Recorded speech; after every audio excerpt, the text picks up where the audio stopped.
Everyone, so the Flutter 2025 roadmap was published. Let's go through it. So transparency is a core goal for the Flutter open source project, with everything from issues to design specification being shared in the open. One of the most highly requested pieces of information is the yearly roadmap for the core Flutter team at Google, and today we are happy to share the 2025 roadmap. So if you want, you can click on this. They have published it inside GitHub. We are publishing our roadmap since 2020, and this is a natural continuation of previous year's work. We are still working towards our long-term goal of creating the most popular, fastest growing and highest productive multi-platform UI framework for building rich app experience. For all the details, check out the freshly updated Flutter roadmap on GitHub. As with any other software product roadmap, note the plans tend to shift and adapt throughout the year, so don't be surprised if some changes happen along the way, but we still feel it's important to share our overall plans.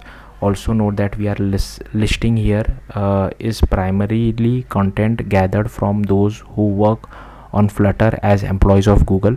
By now, non-Google contributors outnumber those employed by Google, so this is not an exhaustive list of all the new and exciting things that we hope will come to Flutter this year. We remain greatly thankful for the community and your continued support, so we can't wait to see what you will build. So let's go through the roadmap. This we have already read. So 2025, the roadmap is aspirational. It represents primarily content gathered from those of us who work on Flutter as employees of Google. By now, non-Google contributors, okay, we have already read the accessibility.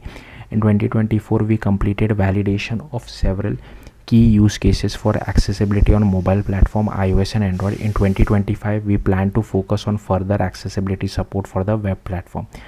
Performance, we continue to focus on quality and performance with Impeller. We plan on completing the iOS migration to Impeller by removing the Skia backend on iOS.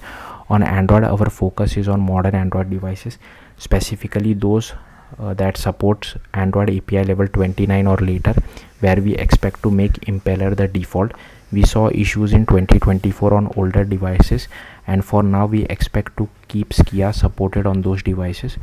Mobile, Android and iOS platform will continue to update iOS with support for the upcoming iOS 19 and Xcode 17 releases, and by completing support for Swift Package Manager, we expect to make Swift PM the default option later in 2025. Second, we continue to refine our Cupertino support, the widgets that align with Apple's human interface guideline. On Android, we will investigate some of the primary features supported by the upcoming Android 16 release. We also hope to move the Gradle build logic from Groovy to Kotlin and to increase unit test coverage for build tooling. On both iOS and Android, interoperability is critical to interface with platform native code. We expect to continue our experimental work to support calling directly from Dart into Objective-C and Swift code for iOS and into Java and Kotlin for Android. This also includes calling APIs that can only be invoked on the main OS platform thread. Web platform, in 2024, we made strong progress on performance and quality, such as app size reduction and better use of multi-threading and improved app load times. In 2025, we plan further improvements in the core of Flutter Web. This include accessibility, text input, international text rendering, size, performance and platform integration. We also want to continue to improve web performance using compilation to WASM WebAssembly. The new JS interop mechanism for Dart that supports both JS and WASM compilation is complete. Next, we plan on removing the legacy HTML and JS libraries in 2025. See breaking change announcement. Finally, we made good progress on support for hot reload on the web and hope to launch it in 2025. Desktop platform, Google's Flutter team will focus on mobile and web support in 2025, while Canonical's Flutter team continues to invest in desktop platforms such as Windows, macOS and Linux. In 2024, we landed multi-view rendering on desktop. In 2025, Canonical plans further improvements to multi-window support for accessibility, keyboard, text input and focus. Canonical also plans to make progress on windowing APIs.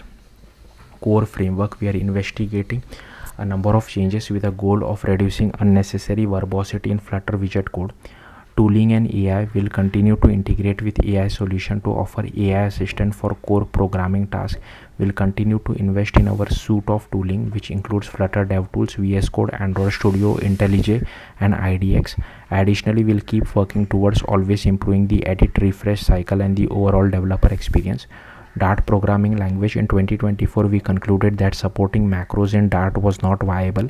Based on that, in 2025, we expect to improve the current support for code generation in build runner and to investigate alternative ways of improving Dart support for serialization and deserialization. We also expect to ship one or more language feature currently going through the Dart language design funnel. Dart compilers and tools. We plan to refactor the Dart analyzer and the front-end compiler to share more of their implementation so that this can accelerate further language feature development, performance, and stability. We also plan on investigating support for cross-compiling Dart AOT executables, for example, compiling to a Linux AOT executable on a Mac OS development machine. Releases. We plan to have 4 stable releases and 12 beta releases during 2025, similar to 2024, to improve the predictability and regularity of these releases and to reduce regression in stable releases.